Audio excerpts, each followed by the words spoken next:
Connaissez-vous cet homme ? C'est Maurice Thorez. Il a participé à la création du Front populaire en 1936, une alliance des partis de gauche. Mais pourquoi créer une telle alliance ?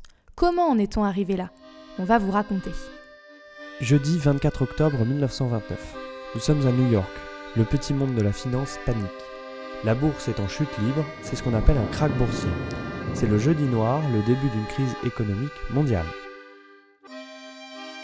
Cette crise économique dont tu parles, elle ne reste pas aux États-Unis, elle va se diffuser partout dans le monde. Mais elle n'arrive réellement en France qu'à partir de 1931. À Nantes, les industries se portent bien depuis la fin de la guerre. Mais avec cette nouvelle crise, les licenciements de masse se multiplient. Les inscrits au chômage sont multipliés par 25. On passe alors de 165 inscrits en 1931 à 4044 en 1934. À cause de la crise économique, les Français subissent également une importante inflation, c'est-à-dire une forte hausse des prix. Par exemple, à Nantes, 1 kg de pain passe de 2 francs en mai 1930 à 2,42 francs en janvier 1932. Ça fait une augmentation de 20%. Et oui, donc le gouvernement de Pierre Laval décide de mettre en place une déflation, c'est-à-dire de forcer la baisse de tous les prix. Mais cela ne fonctionne pas, et la crise économique s'installe durablement. Ces difficultés économiques alimentent une instabilité politique en France. À l'échelle européenne, elles renforcent des régimes autoritaires, voire facilitent l'arrivée au pouvoir de certains d'entre eux. Et oui, en 1922, en Italie, Benito Mussolini et son parti national fasciste organisent la marche sur Rome.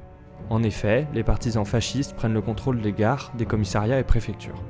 Après des négociations avec le gouvernement en place et le roi, Mussolini crée un nouveau gouvernement fasciste. L'Italie devient une dictature. En URSS, les communistes sont au pouvoir depuis la Révolution russe. Lorsque leur chef, Lénine, meurt en 1924, Joseph Staline accède seul au pouvoir, tout en supprimant ses concurrents politiques. En Allemagne, Adolf Hitler est nommé chancelier suite à la victoire du parti nazi aux élections législatives de 1933.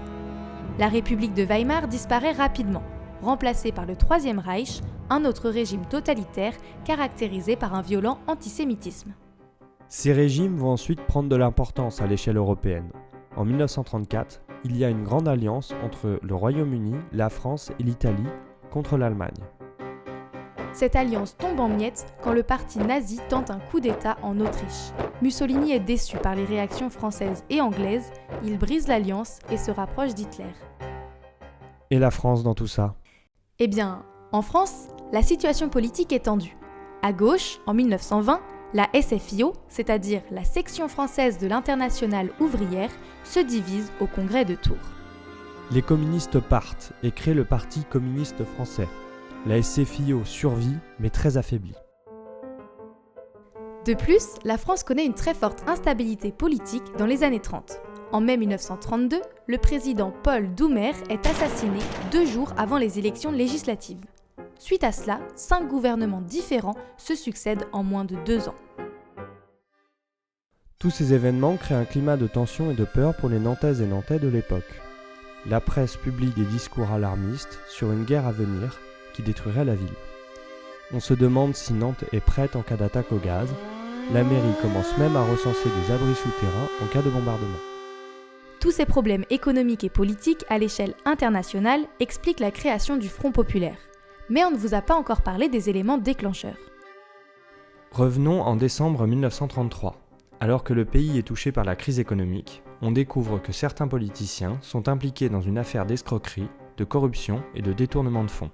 Au centre de cette affaire, il y a Alexandre Stavisky, un escroc juif français. Il meurt de manière suspecte quelques jours après la découverte de l'affaire. Mais ce scandale est instrumentalisé par l'extrême droite qui y voit l'échec de la République sur un fond d'antisémitisme. Le journal d'extrême droite, l'Action française, appelle donc à manifester la nuit du 6 février 1934 à Paris, devant l'Assemblée nationale et place de la Concorde. Cette émeute très violente est mise en place par des organisations idéologiques appelées ligues, comme les Camelots du Roi, les Jeunesses patriotes ou les Croix de Feu. Ce coup de force est vu comme une mise en danger de la République, instaurée depuis un peu plus de 60 ans seulement. Face à cette émeute, les partis de gauche et les syndicats organisent de grandes contre-manifestations partout en France et notamment à Nantes. Le Parti communiste français, la Confédération Générale du Travail ou CGT et du Travail Unitaire CGTU s'unissent malgré leurs différends pour protester tous ensemble contre le fascisme. La contre-manifestation est accompagnée d'une grande grève qui concerne près de 14 500 Nantaises et Nantais. Ils et elles défilent dans les rues de la ville pour affirmer leur refus de l'extrême droite française et européenne. Regardez ces photographies publiées dans les journaux. On peut voir la place Saint-Pierre ou encore l'une des rues menant à la place Royale. Suite à ces mouvements contre l'extrême droite, les différents partis de gauche commencent à réfléchir à une alliance. Le 24 octobre 1934, Maurice Thorez, le secrétaire général du Parti communiste français, vient à Nantes pour un meeting. Mais savez-vous que ce meeting a eu lieu dans la salle du Tourbillon ? C'est une salle qui a disparu aujourd'hui, mais qui se trouvait sur le boulevard Ernest d'Albi, dans le quartier de Doulon. Eh bien, c'est dans cette salle que Maurice Thorez va utiliser pour la première fois en public l'expression « le Front populaire de la liberté, du travail et de la paix ». D'une certaine manière, le Front populaire est né en 1934 à Nantes. Même si celui-ci naîtra réellement 2 ans plus tard, en 1936.